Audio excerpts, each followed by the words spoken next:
আমরা প্রতিদিন রাস্তাঘাটে চলাফেরা করি। আমরা অনেক সময় দেখতে পাই রাস্তার একপাশে কোথাও না কোথাও অসহায় কেউ একজন বসে আছে।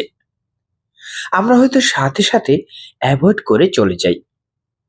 আমরা কি পারি না ৫ থেকে ১০টি টাকা দিয়ে তাকে সাহায্য করতে? আমরা কি চিন্তা করি? আমরা চিন্তা করি, আরে ১০ টাকা দিয়ে তো বাস ভাড়া দিতে পারবো, একটা চা খেতে পারবো, ইত্যাদি ইত্যাদি।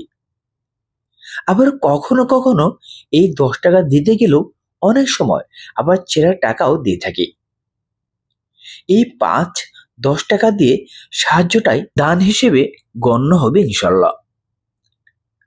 দান সম্পর্কে নবী সাল্লাল্লাহু আলাইহি সাল্লাম বলেছেন, দানের সম্পদ কমে না, বরং বৃদ্ধি পায়, গুনাহ মোচন হয়। তাহলে আসুন আমরা অসহায় মানুষ এবং মসজিদে বেশি বেশি দান করি।